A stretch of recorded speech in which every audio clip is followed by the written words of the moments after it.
നമസ്കാരം. അമേരിക്ക ലോകത്തിലെ ഏറ്റവും വലിയ സാമ്പത്തിക ശക്തിയായ അമേരിക്കയിൽ ഇപ്പോൾ ചർച്ചകൾ കൊടുമ്പിരിക്കൊണ്ടിരിക്കുന്നത് ഒറ്റ വിഷയത്തിലാണ്. പ്രസിഡന്റ് ജോ ബൈഡൻ നയിക്കുന്ന സർക്കാരിന് കൂടുതൽ കടം വാങ്ങാൻ അനുമതി നൽകണോ നിഷേധിക്കണോ?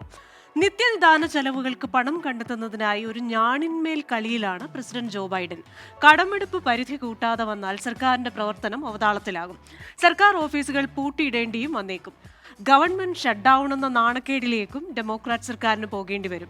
അമേരിക്ക പോലൊരു രാജ്യം ചരിത്രത്തിൽ ആദ്യമായി വായ്പകളുടെ തിരിച്ചടവ് വീഴ്ച വരുത്തുന്നതിനും കളമൊരുങ്ങിയേക്കും. ബജറ്റിൽ പ്രഖ്യാപിച്ച പദ്ധതികളും മുടങ്ങും. കടമെടുപ്പ് പരിധി കൂട്ടുകയല്ല, ചെലവ് ചുരുക്കുകയാണ് വേണ്ടതെന്ന റിപ്പബ്ലിക്കൻ വാദത്തിന്റെ പ്രസക്തി എന്ത്? ബൈഡൻ പ്രതീക്ഷിക്കുന്നത് പോലെ കോൺഗ്രസിൽ ഒരു സമവായമെന്ന ശുഭ അന്ത്യത്തിലേക്ക് എത്തുമോ കാര്യങ്ങൾ? നിലവിൽ സാമ്പത്തിക പ്രതിസന്ധിയിലുള്ള അമേരിക്ക പാപ്പരത്വത്തിന് സമാനമായ ഗുരുതര പ്രതിസന്ധിയിലേക്ക് പോകുമോ? അങ്ങനെ പോയാൽ ലോകരാജ്യങ്ങൾക്ക് മുന്നിൽ അമേരിക്കൻ തലയെടുപ്പിന് മങ്ങലേൽക്കുമോ? ഫെഡറൽ തൊഴിലാളികൾക്കും പട്ടാളക്കാർക്കുമുള്ള ശമ്പളവും പെൻഷനും മുടങ്ങുമോ? ദേശീയ പാർക്കുകളുടേതടക്കം പ്രവർത്തനം നിർത്തിവെക്കേണ്ടി വരുമോ? American Dialogue powered by Hedge ന്യൂയോർക്കും ഈ വാരം ചിന്തിക്കുന്നത് ഈ വിഷയമാണ്: കടം മൂടുമോ?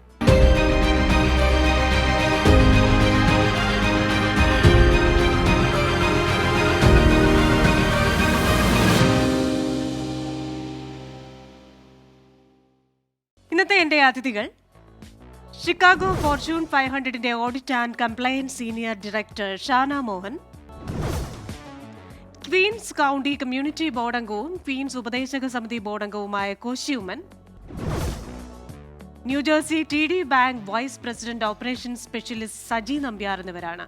എല്ലാ അതിഥികൾക്കും എല്ലാ പ്രേക്ഷകർക്കും American Dialogue powered by Hedge ന്യൂയോർക്കിന്റെ മറ്റൊരു എപ്പിസോഡിലേക്ക് സ്വാഗതം. അതിഥികളിലേക്ക് ആദ്യം നമ്മുടെ ഈ പാനലിലുള്ള വനിതയിലേക്ക് തന്നെയാണ്. സാമ്പത്തിക കാര്യങ്ങളിൽ വനിതകൾ അത്ര ശക്തമായ നിലപാടുകൾ പ്രകടിപ്പിക്കാത്തടത്ത് ഷാന മോഹൻ എപ്പോഴും നമ്മുടെ സാമ്പത്തിക ചർച്ചകളിലൊരു നല്ല മുഖമാണ്.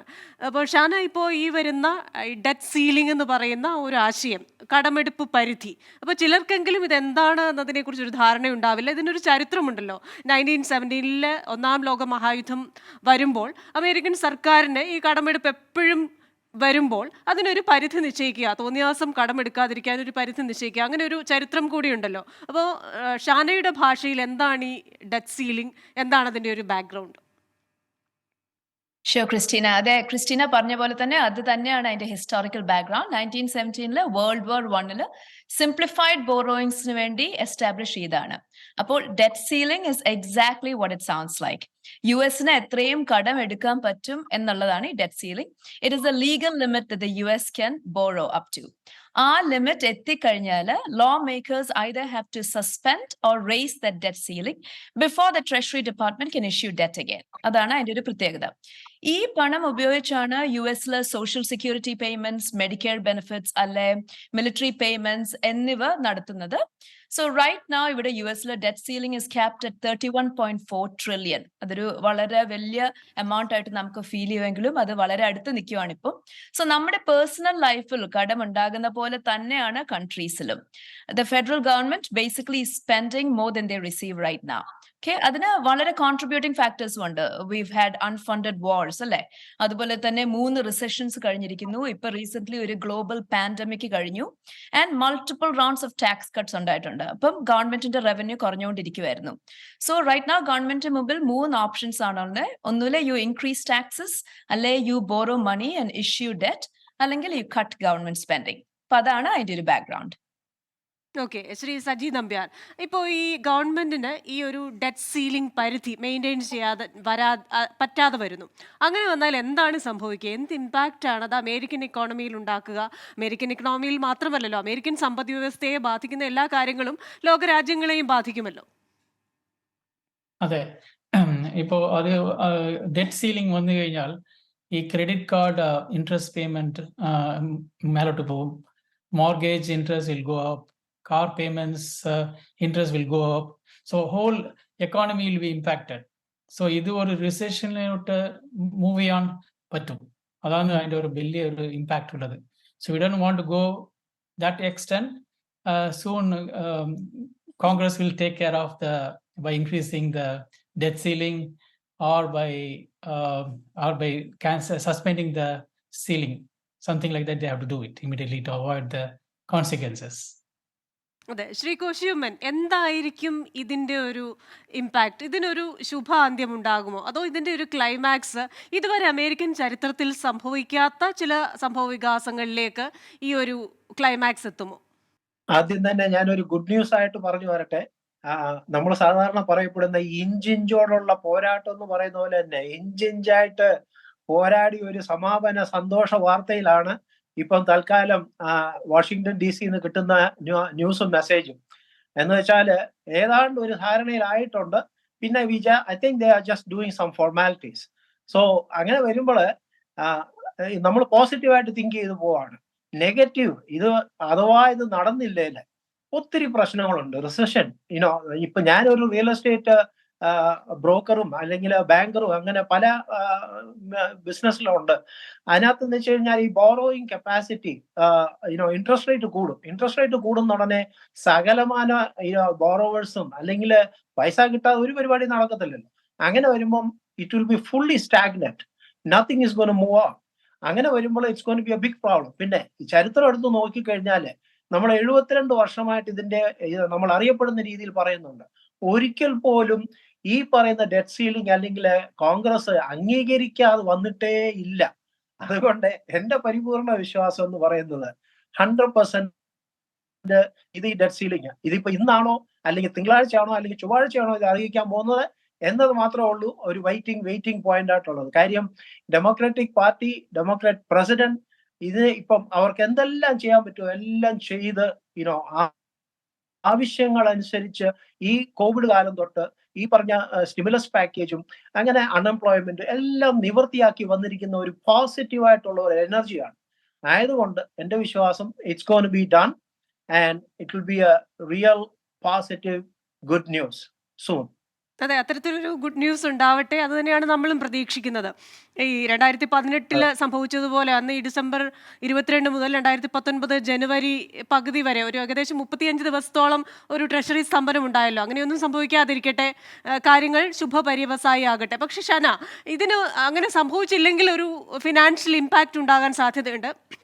ആ ഇമ്പാക്റ്റ് ഏറ്റവും ആദ്യം ബാധിക്കുന്നത് ഓഹരി വിപണികളെയാണല്ലോ. അപ്പോൾ വാൾസ്ട്രീറ്റിൽ ഇതിനൊരു ഇമ്പാക്റ്റ് ഉണ്ടാകും. ഇപ്പോൾ മൂഡീസ് റേറ്റിംഗ് ഏജൻസിയുടെ ഒരു പ്രവചനം അനുസരിച്ചിട്ട് GDP-യിൽ 4% വരെ ഒരു ചുരുക്കമുണ്ടാകാം, ഒരു റിഡക്ഷൻ ഉണ്ടാവാം. അതേപോലെ തന്നെ ഓഹരി വിലകൾ, പല കമ്പനികളുടെയും ഓഹരി വിലകളിൽ 20% വരെ റിഡക്ഷൻ ഉണ്ടാവാം. അതേപോലെ തന്നെ 70 ലക്ഷം തൊഴിൽ നഷ്ടപ്പെടാം. ഇങ്ങനെയൊക്കെയുള്ള വലിയ ഫിനാൻഷ്യൽ ഇമ്പാക്റ്റുകളാണ് മൂഡീസ് അടക്കമുള്ള റേറ്റിംഗ് ഏജൻസികളും സാമ്പത്തിക വിദഗ്ധരും ഒക്കെ പറയുന്നത്. അങ്ങനെയുള്ള കാര്യങ്ങൾക്ക് ഒരു സാധ്യതയുണ്ടോ? അല്ലെങ്കിൽ വാൾസ്ട്രീറ്റ് അതിന്റെ ഇന്നിപ്പോ ഈ ഒരു ഗുഡ് ന്യൂസ് വരുമെന്നുള്ള ഒരു ശുഭപ്രതീക്ഷയിൽ ചില വ്യത്യാസങ്ങളൊക്കെ കാണുന്നു എന്ന് മനസ്സിലാക്കുന്നു. ക്രിസ്റ്റീന, വളരെ നല്ല ചോദ്യമാണ്. സോ എന്റെ എസ്റ്റീംഡ് കൊളീഗ് ഇപ്പൊ പറഞ്ഞു, ആദ്യത്തെ കാര്യം ഓർക്കേണ്ട എന്താന്ന് വെച്ചാൽ US ഒരിക്കലും ട്രഷറി ബോൺസിൽ ഡിഫോൾട്ട് ചെയ്തിട്ടില്ല. So that's the good news. പക്ഷേ അങ്ങനെ ഡിഫോൾട്ട് വന്നിരുന്നെങ്കിൽ ഗ്ലോബൽ ഫൈനാൻഷ്യൽ മാർക്കറ്റ്സിന്റെ അടിസ്ഥാനം തന്നെ കുഴപ്പത്തിലായനെ. സോ ഞാനൊരു ബാക്ക്ഗ്രൗണ്ട് തരാം. Okay, money market funds, companies, banks ഇവരെല്ലാം US ട്രഷറി ബോൺസിൽ ഇൻവെസ്റ്റ് ചെയ്യാറുണ്ട് in order to manage their cash balances. Okay, so these treasury bonds are the safest investments ever, historically, ippurum. So when you purchase these treasury bonds for a specific period of time, you expect that adinte principalum interestum maturity date കഴിയുമ്പോൾ നമുക്കത് തിരിച്ചു കിട്ടുമെന്നുള്ളത്. So debt ceiling raise ചെയ്തില്ലെങ്കിൽ the treasury will have to delay these payments back to investors. Okay, but treasuryക്ക് വേറൊരു alternate പ്ലാനും ഇല്ലെങ്കിൽ അതൊരു significant impact തന്നെയാണ്. If you remember, Christina, 2011 ഒരു debt ceiling crisis ഉണ്ടായിരുന്നു. അതിനുശേഷം, like you said, S&P had downgraded US into credit rating, which completely shook financial markets. ഇനി ഒരിക്കൽ കൂടി അങ്ങനെ ഒരു സിറ്റുവേഷൻ വന്നാൽ it could significantly raise borrowing cost, not just for the government, പക്ഷെ നമ്മളെ പോലുള്ള ടാക്സ് പേയേഴ്സിനും ഇതൊരു ഹ്യൂജ് ഇമ്പാക്റ്റ് ആണ്. So from my readings and from my research what I've understood is that US treasury right now ഒരു 50 billion ആണ് cash ഉള്ളത്, which is nearly not enough to pay all the bills that's coming to you. So treasury bills ഒരു safe asset അല്ല എന്നൊരു situation അഥവാ ഒരു opinion വന്നു കഴിഞ്ഞാൽ US-ൽ നടന്ന റീസെന്റ് ബാങ്കിങ് ക്രൈസിസ് പോലെയുള്ള പല അൺഫോർസീൻ സിറ്റുവേഷൻസും ഉണ്ടാകാം.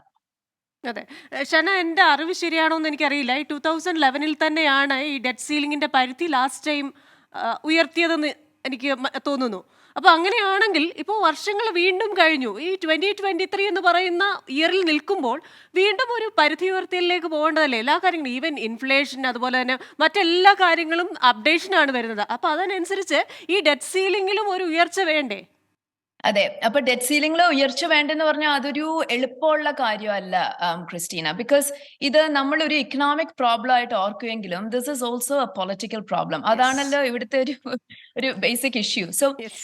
ഇറ്റ്സ് ദ പ്രോബ്ലം ഇസ് ഇവിടെ രണ്ട് പാർട്ടീസ് ഉണ്ട്. As you know, the Republican party and the Democratic party. So ഇവര് രണ്ടിന്റെ ഒത്തുതീർപ്പ് വന്നാലേ ഈ ഡെറ്റ് സീലിംഗ് റേസ് ചെയ്യാനൊക്കത്തുള്ളൂ. ആൻഡ് ഇവിടെ ഒരു സേയിങ് ഉണ്ട്, the devil is in the details. So എന്തൊക്കെയാ ആ ഡീലില് ഡീറ്റെയിൽസ് എന്തൊക്കെയാണെന്ന് നമുക്കറിയണം. സോ US ഗവൺമെന്റ് എല്ലാ വർഷവും വലിയ തുകകൾ ബോറോ ചെയ്തുകൊണ്ടിരിക്കുകയാണ്. And some of that is from US citizens. So ഇങ്ങനെ ബോറോ ചെയ്യുമ്പോൾ in order to entice people to lend this money to the government, interest rates are raised, which obviously has a negative effect on the economy. Okay? അതുപോലെ തന്നെ യുഎസിന്റെ debt പലപ്പോഴും purchase ചെയ്യുന്ന foreign investors ആണ്. ഈ foreign investors നമ്മുടെ ഈ debt purchase ചെയ്തില്ലെങ്കിൽ US citizens will have to purchase this. അപ്പം അല്ലെങ്കിൽ അവർ അത് പർച്ചേസ് ചെയ്തില്ലെങ്കിൽ government will have to raise taxes and cut spending. അതൊരു പൊളിറ്റിക്കലി വയബിൾ ഓപ്ഷൻ അല്ല. സോ ഇതൊരു കണ്ടിന്യൂസ് സൈക്കിൾ ആണ്. വി ക്യാൻ പ്രെഡിക്ട് ദാറ്റ് ഈ സൈക്കിൾ കണ്ടിന്യൂ ചെയ്യുന്നതോറും ഈ ഡെറ്റ് സീലിംഗിന്റെ ഫൈറ്റ്സ് വിൽ കണ്ടിന്യൂ. ഇതിനൊരു റിയലി പ്രാക്ടിക്കൽ സൊല്യൂഷൻ ഇല്ല. Because as I said, this is more of a political problem than an economic problem. And Christina, നമ്മുടെ നാട്ടിലും political problems ആകുമ്പോൾ it's very difficult to solve. Definitely. Shri Saji Nambiar, ഇപ്പോൾ ഷാന പറഞ്ഞതുപോലെ തന്നെ American citizens വാങ്ങുന്നതിനപ്പുറമായി foreign players ഇതിലുണ്ട്. അപ്പോൾ അത്തരത്തിലൊരു ഫോറിൻ പ്ലെയറെ കൂടി, അമേരിക്കയുടെ ഒരു ഇന്റേണൽ ഇഷ്യൂ എന്നതിലുപരിയായിട്ട് നമുക്ക് ചില ഫോറിൻ പ്ലെയേഴ്സിനെ കൂടി ഇതിൽ കണക്കാക്കേണ്ടതായിട്ടുണ്ട്. എനിക്ക് തോന്നുന്നു US ഡെറ്റിന്റെ ലാർജസ്റ്റ് ബയർ എന്ന് പറയുന്നത്, ഹോൾഡർ എന്ന് പറയുന്നത് ചൈനയാണ്. അപ്പോൾ ചൈനയുടെ ഈ സമയത്ത് ചൈനയ്ക്ക് എന്താണ് ചെയ്യാൻ സാധിക്കുന്നത്? ചൈനയ്ക്ക് എന്തെങ്കിലും ചെയ്യാൻ പറ്റുമോ ഇവിടെ? ഇല്ല, ഇപ്പോൾ 2019 ചൈന ആയിരുന്നു. ഇപ്പോൾ ജപ്പാനാണ് ടോപ്പ് ലെവൽ. ഒരു $1.1 trillion ഇത് യുഎസിന്റെ ഡെറ്റ് വെച്ചിരിക്കുകയാണ്. അപ്പോൾ ചൈന 2019 നിന്ന് 4 years കുറച്ച് കൊണ്ടുവന്നിരിക്കുക. അറൗണ്ട് $250 billion അവർ കുറച്ചു. അപ്പോൾ മാക്സിമം എന്നാ ചെയ്യാൻ പറ്റുമെന്ന് വെച്ച് കഴിഞ്ഞാൽ ഈ ഡെറ്റ് സീലിംഗ് മറ്റുള്ള കൺട്രീസ് വാങ്ങുമ്പോൾ they can either hand over to other countries, then it will come as a trade exchange. But trade exchange ആവുമ്പോൾ our debt US will come back and they'll get it back. So that way they'll do the managing the debt ceiling of other things. But China എന്താന്ന് പറ്റിയെന്ന് വെച്ചാൽ for the past 12 months our national debt കയറുന്നുണ്ട്. 3 times they also increasing it. So that is another issue. China also having the problem comparing with the US. So that is my thing.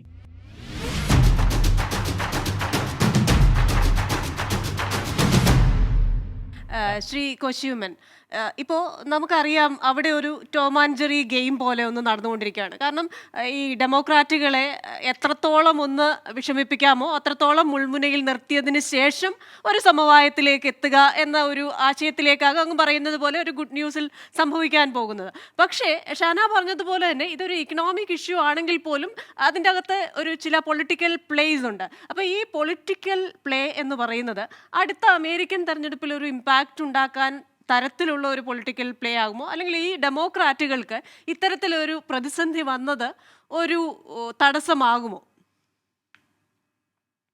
ഇപ്പൊ തന്നെ നമ്മൾ പറഞ്ഞു കഴിഞ്ഞാല് ഈ democrats അല്ലെങ്കിൽ Republican ആര് ഭരണത്തിൽ വന്നാലും അവര് എന്ത് എന്നാ പറയുന്നത് നല്ല പ്രോഗ്രാംസ് കൊണ്ടുവന്നിട്ട് ജനങ്ങളെ പ്രീതിപ്പെടുത്താൻ പറ്റുമോ, അതാണ് ഇതിനകത്ത് കിടക്കുന്ന ഉള്ളടക്കവും ഉൾനോക്കവും. അതുകൊണ്ടാണ് ഞങ്ങൾ ചെയ്യും, ഞങ്ങൾ കൂടുതൽ ചെയ്യും അങ്ങനെ. അപ്പം ഈ എതിർഭരണത്തിൽ ഇരിക്കുമ്പോൾ അല്ലെങ്കിൽ എതിർകക്ഷിയിൽ ഇരിക്കുമ്പോൾ ഈ ഭരണകക്ഷിയിലുള്ളവരെ കൊണ്ട് ഒന്നും ചെയ്യിപ്പിക്കാതിരിക്കാൻ അല്ലെങ്കിൽ സ്തംഭിപ്പിക്കാൻ പറ്റുമോ എന്നുള്ളൊരു ശ്രമമാണ് ഇവിടെ. ഇപ്പം ജോ ബൈഡൻ കയറി കഴിഞ്ഞ പിന്നെ 1.9 trillion ആണ് economic stimulus package to combat Covid pandemic season. അതേപോലെ ഓൾമോസ്റ്റ് $1,400 മില്യൺസ് ഓഫ് ആൾക്കാർക്ക് ഇവിടെ ഡെമോക്രാറ്റ് ഭരണത്തിൽ ഇവർ കയറി കഴിഞ്ഞാൽ പിന്നെ അത് കൊടുത്തു. പ്രാക്ടിക്കലായിട്ട് നടന്ന കാര്യങ്ങളാണ്. അതേപോലെ ഈ ടെമ്പററി അൺഎംപ്ലോയ്മെന്റ് ബെനിഫിറ്റ്സ് അത് അവർ എക്സ്റ്റെൻഡ് ചെയ്തു. അതേപോലെ ഈ കെയർ ക്രെഡിറ്റ് എന്ന് പറയുന്നത് അത് ഇൻക്രീസ് ചെയ്തു. അതേപോലെ ഓഫ് ഷോർ വിൻഡ് എനർജി, ഇതെല്ലാം $1.9 ട്രില്യൺ ആണ് അവരുടെ ബഡ്ജറ്റ് അനുസരിച്ച് ഇത് എക്സ്റ്റെൻഡ് ചെയ്ത് ഒത്തിരി കാര്യങ്ങൾ പ്രവൃത്തിയിൽ കൊണ്ടുവന്നു. ഇപ്പൊ ഇതൊന്ന് സ്റ്റോപ്പ് ബാക്ക് ചെയ്യാൻ വേണ്ടിയാണ് ഈ റിപ്പബ്ലിക്കൻ. ഇപ്പം ഇവിടെ നടക്കുന്ന ഈ സംഭവം കൊണ്ടായിരിക്കണം അടുത്ത ഇലക്ഷനിൽ ആർക്ക് കിട്ടണമെന്നുള്ളതാണ്. അപ്പം ഇതാണ് ഇതിന്റെ ഉള്ളടക്കം. അല്ലാതെ വേറെ ഈ എലക്ട് ചെയ്യപ്പെടുന്ന എല്ലാ ഭരണകക്ഷിയും എല്ലാ വ്യക്തികളും ഈ ജനങ്ങൾക്ക് നന്മ ചെയ്യണം, അവരെ ഇംപ്രസ് ചെയ്യണം, വീണ്ടും എലക്ട് ചെയ്യപ്പെടണം, ഇങ്ങനെയുള്ള ഒരു ആശയമാണ് നിൽക്കുന്നത്.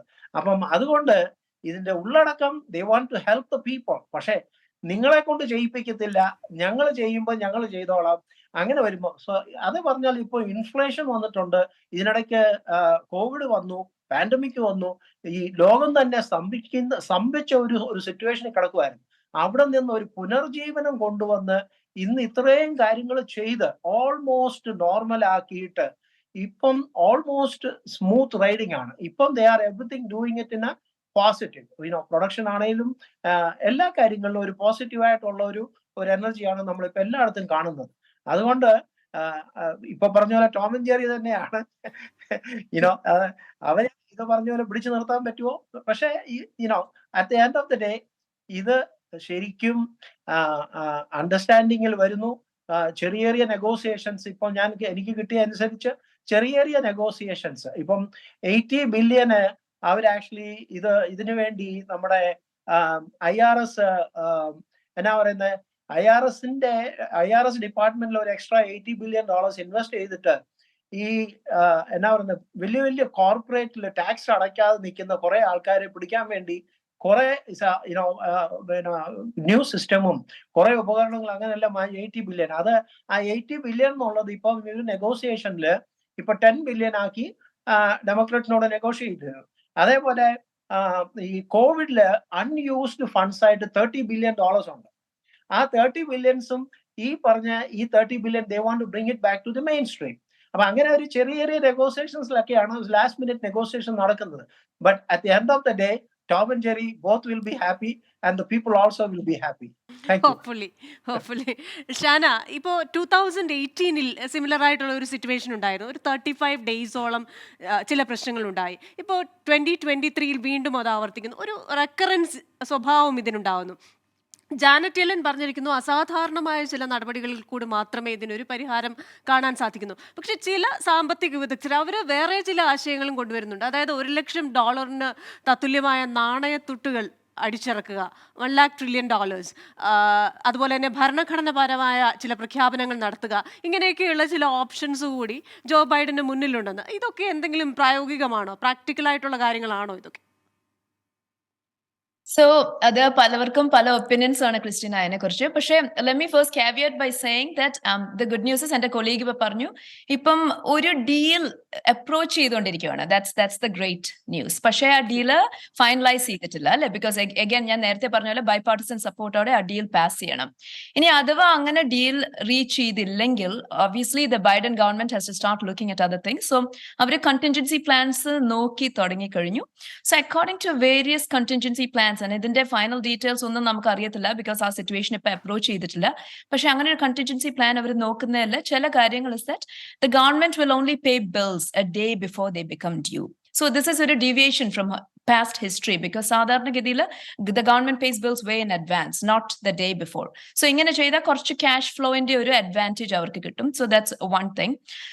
സോ ട്രഷറി ഡിപ്പാർട്ട്മെന്റ് ഒരു ഫൈനാൻഷ്യൽ മാനുവൽ ഉണ്ട്. അത് പ്രകാരം ഇങ്ങനെ ഒരു സിറ്റുവേഷനിൽ you move to a day by day payment system which is wonderful. അതായത് ദ ഗവൺമെന്റ് വിൽ ഡിസൈഡ് അന്നന്ന് ഏതൊക്കെ ബിൽസ് പേ ചെയ്യാൻ പറ്റും എന്നുള്ളത്. പക്ഷെ ദ ഓൺലി ഡിസ്അഡ്വാൻറ്റേജസ് അതിനൊരു ഓർഡർ ഓഫ് പ്രയോറിറ്റി പ്രിസ്ക്രൈബ് ചെയ്തിട്ടില്ല. So it's a very complicated process because let's say the government decides that treasury bonds ന്റെ debt ഞാൻ ആദ്യം റീപേ ചെയ്യാൻ പോവാണ്. But that could then mean that social security payments ഒരു elderly American കിട്ടത്തില്ല. So നമ്മൾ എങ്ങനെ പ്രയോറിറ്റൈസ് ചെയ്യും അല്ലെ? In the face of it, every payment is equally important to somebody. അതാണ് ഒരു കോംപ്ലിക്കേഷൻ. So അതിന്റെ പ്രയോറിറ്റൈസേഷൻ വളരെ ഡിഫിക്കൽട്ട് ആണ്. But let's see what will happen. Okay. Shri Saji Nambiar, നമ്മൾ ശ്രീ കോശിയുമൻ സാറിന്റെ വാക്കുകൾ കേട്ടു. അപ്പോൾ എനിക്ക് മനസ്സിലായി അദ്ദേഹം ഒരു ആർഡൻ ഡെമോക്രാറ്റ് ഫാനാണ്. അപ്പോൾ പോസിറ്റീവ് വൈബാണ് മൊത്തം. അതുകൊണ്ട് തന്നെ പോസിറ്റീവ്ലി ഒരു ഈസി വാക്ക് ത്രൂ ആയിരിക്കും 2024 അദ്ദേഹം കരുതുന്നു. പക്ഷേ നമ്മളൊരു വേൾസ്റ്റ് ഓഫ് ദ തിങ്സ് ആലോചിക്കുകയാണെങ്കിൽ ചിലർ പ്രവചിക്കുന്നുണ്ടല്ലോ, ഇപ്പോൾ അമേരിക്ക ഒരു ഡിഫോൾട്ട് സിറ്റുവേഷനിലേക്ക് 1979 ചില അക്കൗണ്ടിങ് ഇഷ്യൂസ് കാരണം ഇതുപോലെ ഒരു സിറ്റുവേഷൻ വന്നിരുന്നു. പക്ഷേ അതല്ലാതെ ഒരു ചരിത്രത്തിൽ ആദ്യമായ ഒരു ഡിഫോൾട്ട് വരുത്തി എന്ന രാജ്യം എന്ന രീതിയിലേക്ക് അമേരിക്ക പോകുമെന്ന് പറയുന്നവരുണ്ട്. അതുപോലെ തന്നെ ഒരു പോപ്പർ സ്റ്റേറ്റ് എന്ന നിലയിലേക്ക് അമേരിക്കയെ ബ്രാൻഡ് ചെയ്യപ്പെടുമെന്ന് പറയുന്നവരുണ്ട്. അങ്ങനെ ഉള്ള കാര്യങ്ങളിലേക്ക് പോകാൻ സാധ്യതയുണ്ടോ? അതോ നമ്മുടെ കോശിയുമൻ സാർ പറയുന്നത് പോലെ തന്നെ ഈ ടോം ആൻഡ് ജെറി ഗെയിം അതിന്റെ അവസാനത്തിൽ ടോമും ജെറിയും ഹാപ്പി എൻഡിങ്ങിലേക്ക് പോകും? ക്രിസ്റ്റീന, ലൈക്ക് ഇതുവരെയും ചരിത്രത്തിൽ US ഡെറ്റ് ആയിട്ടില്ല. ശരിക്കും നെവർ ഡിഫോൾട്ട് ആയിട്ടില്ല. So I'm 100% sure it won't go. എന്താണെന്ന് വെച്ചാൽ അത് പോയി കഴിഞ്ഞാൽ ഞാൻ പറഞ്ഞ മാതിരി ഇത് it will go to recession, economical impact, stock exchange crash, ആൾക്കാർക്ക് പൈസ ഉണ്ടാവില്ല. It's a chain reaction. So most probably ഇത് ഡെറ്റ് സീലിംഗ് ഉണ്ടാക്കിയത് കോൺഗ്രസ് തന്നെയാണ്. കോൺഗ്രസ് ഫെഡറൽ ഗവൺമെന്റിന് പറയും ഇതാണ് ഡെറ്റ് സീലിംഗ്, ഇതിന്റെ മേലെ പോകാൻ പാടില്ല. അപ്പോൾ if Congress decides to lift the ceiling as well as just suspend for the while, it will go on. So there's only negotiations. നമ്മള് കോശി പറഞ്ഞ മാതിരി that will negotiate, they'll come up for the 31st of May saying okay, all done, everything will be good. So I don't think so it will happen. Hope it won't happen. അതാണ്. Okay. Shri കോശിയുമൻ, അങ്ങ് പറഞ്ഞതുപോലെ തന്നെ എന്തായാലും എത്രയും വേഗം തന്നെ ഒരു ഡീലിലേക്ക് വരട്ടെ. ഈ ഒരു ഗെയിമിനൊരു പോസിറ്റീവ് എൻഡ് ഉണ്ടാവട്ടെ. അങ്ങനെയാകുമ്പോൾ ഈ പറയുന്ന May 31 എത്ര വേഗം അത് സംഭവിക്കുമെന്ന് അങ്ങ് കരുതുന്നു? അഥവാ അത് സംഭവിച്ചില്ലെങ്കിൽ തീർച്ചയായിട്ടും ഡെമോക്രാറ്റുകൾക്ക് അതൊരു അപ്പർ ഹാൻഡും കൊടുക്കും. കാരണം 2018 സംഭവിച്ചതുപോലെ ഒരു 35 ദിവസങ്ങളൊന്നും നീണ്ടു നിൽക്കുന്ന അത്രയും കടുത്ത പ്രതിസന്ധിയിലേക്കൊന്നും പോവുകയില്ല. ഈ പറയുന്നത് പോലെ നമ്മുടെ നാഷണൽ പാർക്കുകളൊക്കെ അടച്ചിടുകയും ഒക്കെ ചെയ്യുന്ന പ്രതിസന്ധിയിലേക്കൊന്നും പോവുകയില്ല എന്ന് വന്നാൽ അത് ഡെമോക്രാറ്റുകൾക്ക് പൊളിറ്റിക്കലി ഒരു അഡ്വാൻറ്റേജ് ആയിരിക്കും, അല്ലേ? ഡെമോക്രാറ്റ്സിന് ഇത് ഡെഫിനറ്റ്ലി ഇപ്പം ഡെമോക്രാറ്റ്സിന്റെ നേതൃത്വത്തിൽ നിൽക്കുന്ന ഇപ്പം തൽക്കാലം നമ്മൾ പറയുന്ന ജോ ബൈഡൻ, അദ്ദേഹത്തിന്റെ ആ ഒരു പ്രാക്ടിക്കൽ എക്സ്പീരിയൻസ് എന്ന് പറയുന്നത്, പുള്ളിക്ക് പ്രായമായെന്ന് പറയുന്നുണ്ട്. പക്ഷേ the other side of that age is the experience gain. അദ്ദേഹത്തിനുള്ള ആ എക്സ്പീരിയൻസ്, ഒരു എക്സ്പീരിയൻസ്, ഈ നെഗോഷിയേറ്റിംഗ് കപ്പാസിറ്റി, ഇതൊക്കെ എന്ന് പറഞ്ഞു കഴിഞ്ഞാൽ it is unlimited experience he has. And പുള്ളിയുടെ ആ ഒരു എക്സ്പീരിയൻസ് അനുസരിച്ച് പുള്ളിയുടെ കൂടെ തന്നെ വളരെ അഡ്മിനിസ്ട്രേറ്റീവ് കപ്പാസിറ്റി ഉള്ള ഇന്റലിജൻസ് ആയിട്ടുള്ള ടീം പുള്ളിയുടെ ഉണ്ട്. അപ്പം അതനുസരിച്ച് ഈ കാര്യങ്ങൾ വളരെ ഇപ്പം ഇവർ നെഗോഷിയേഷൻ പോയിന്റിൽ തന്നെ I'm not trying to favour in to any party here, I'm trying to say the facts. ഇപ്പൊ കുറച്ച് കാര്യങ്ങൾ നമ്മൾ പുറകോട്ട് ചിന്തിച്ചു നോക്കുമ്പോൾ ഈ ഡെറ്റ് സീലിംഗ് കൂടുതലായിട്ട് അല്ലെങ്കിൽ ഡെറ്റ് ഡീഫോൾട്ട് വന്നിട്ട് ഡെറ്റ് സീലിംഗ് ഉയർത്തേണ്ട ഒരു സാഹചര്യം വന്നിട്ടുള്ളത് പ്രോമിനന്റ് ആയിട്ടുള്ള 3 പ്രസിഡൻസ് വന്നപ്പോഴാണ്. ഇത് ആ തുടക്കത്തിൽ മേജർ പ്രോബ്ലം ആയിട്ട് വന്നത് റേഗന്റെ കാലത്ത് തന്നെയാണ്. പിന്നെ അതേപോലെ ബുഷിന്റെ കാലത്തും ഈ പറഞ്ഞ 2 പ്രാവശ്യം അവര് ഈ വാറിന് പോയി കഴിഞ്ഞപ്പോഴത്തേക്ക് അത് പ്രോബ്ലം കെയിം അപ്പ്. ഓക്കെ. പിന്നെ അത് കഴിഞ്ഞ് പിന്നെ ട്രംപിന്റെ കാലത്ത് ഈ ചരിത്രം 1917 തൊട്ട് ഇങ്ങോട്ട് എടുത്തു വെച്ച് പറയുന്നുണ്ട്, ടോട്ടൽ ഡെറ്റ് സീലിംഗില് ടോട്ടൽ ഇൻക്രീസ് അല്ലെങ്കിൽ എക്സ്ട്രാ അല്ലെങ്കിൽ ഈ പറഞ്ഞ ടോട്ടൽ ഡെറ്റ് നെഗോസിയേഷനിൽ എക്സ്ട്രാ ചോദിച്ചതിൽ 25% was taken by the last 4 years Trump's administration. Okay, well, in that time they had to do so many things. Of course they had to do it. That's all good. അപ്പോൾ ഇതെല്ലാം വന്നിട്ട് ഈ negotiation points ആയിട്ട് വരുന്നുണ്ട്. അപ്പം എല്ലാവരുടെയും ഉദ്ദേശം തന്നെ ഇത് പോസിറ്റീവായിട്ട് കൊണ്ടുവരണം എന്നുള്ളതാണ്. പക്ഷെ അഥവാ വന്നില്ല, ഓഫ് കോഴ്സ് ഈ economy worldwide, American economy അനുസരിച്ചാണ് എല്ലാ കാര്യങ്ങളും മുന്നോട്ട് പോകുന്നത്. ഇതിലെ പോയാലും worldwide everything is going to come back. Worldwide the most consumer is America. On the other side, the most production is done by America. അല്ലെങ്കിൽ wealth, അല്ലെങ്കിൽ advanced technology, in anything, everything, America is the leading country. Their concept, ആ ഒരു concept എന്ന് പറയുന്നത് ഒരു തോൽവി കാണാത്ത ഒരു കോൺസെപ്റ്റാണ്. അതിനകത്ത് തോൽവി കാണാൻ വഴിയില്ല. പക്ഷെ ആ കോൺസെപ്റ്റിൽ എന്തെങ്കിലും തോൽവി കണ്ടു കഴിഞ്ഞാൽ it's going to be a worldwide problem. Worldwide economy is going to be happening a problem. നമ്മള് ഒരു പഴഞ്ചൊല്ലുണ്ട്, പണം ഉള്ളവൻ പനഞ്ചക്ക തിന്നു കഴിഞ്ഞാൽ മരുന്നാന്ന് പറയും, അതെ. പണം ഇല്ലാത്തവൻ പനഞ്ചക്ക തിന്നു കഴിഞ്ഞാൽ വിശപ്പിനാന്ന് പറയും. എന്ന് പറഞ്ഞ പോലെ എല്ലാരും ഈ പണം ഉള്ളവന്റെ കഥ പറഞ്ഞ് ഫലിതം പറഞ്ഞ് അതിനെ കൊണ്ട് എന്തെങ്കിലും മുതലെടുക്കാൻ പറ്റുമോ എന്നുള്ളതാണ് ഇപ്പോഴത്തെ ഒരു അടുത്ത വേറെ ഒരു ഒരു ഒരു ഒരു ചർച്ചാ വിഷയമായിട്ട് പോകുന്നത്. പക്ഷെ ഇതെല്ലാം very talently, very tactfully they are trying to make it happen, and at the end of എന്തായാലും the day അങ്ങ് പറയുന്നത് things പോലെ will അങ്ങയുടെ be okay. ശുഭാപ്തി വിശ്വാസം പോലെ ജോ ബൈഡൻ പ്രായമുള്ള ഒരു വ്യക്തി എന്ന് റിപ്പബ്ലിക്കൻസ് ആക്ഷേപിക്കുമ്പോഴും അങ്ങ് പറയുന്നത് ആ പ്രായം അദ്ദേഹത്തിന് എക്സ്പീരിയൻസ് നൽകി, ആ എക്സ്പീരിയൻസ് അദ്ദേഹത്തിന് വിസ്ഡം, വിവേകം നൽകി, ആ വിവേകം അമേരിക്കയെ ഈ ഒരു പ്രതിസന്ധിയിൽ നിന്നും രക്ഷിക്കും എന്ന് പറയുന്ന അങ്ങയുടെ ആ ശുഭാപ്തി വിശ്വാസത്തോടുകൂടി ഈ ചർച്ച നമ്മളിവിടെ അവസാനിപ്പിക്കുകയാണ്. വളരെ നന്ദി ശ്രീമതി ഷാന മോഹൻ, ശ്രീ സജി നമ്പ്യാർ, ശ്രീ കോശിയുമ്മൻ ഈ ചർച്ചയിൽ പങ്കെടുത്തതിന്. എന്തായാലും വളരെ വേഗത്തിൽ തന്നെ ശ്രീ കോശിയുമ്മൻ സാർ പറഞ്ഞ ആ ഗുഡ് ന്യൂസ് അമേരിക്കയിൽ വരുമെന്നും ഈ ഒരു ഡെറ്റ് സീലിംഗിന്റെ കാര്യത്തിലുള്ള ആ ഒരു ടോം ആൻഡ് ജെറി ഗെയിമിന് ഒരു അവസാനം, ശുഭപരിവസായിയായ അവസാനം ഉണ്ടാകും എന്ന് നമ്മൾ കരുതുന്നു. ഈ ചർച്ച ഇവിടെ പൂർണ്ണമാവുകയാണ്. അടുത്ത ആഴ്ച മറ്റൊരു വിഷയവുമായി വീണ്ടും കാണാം. Till then stay safe.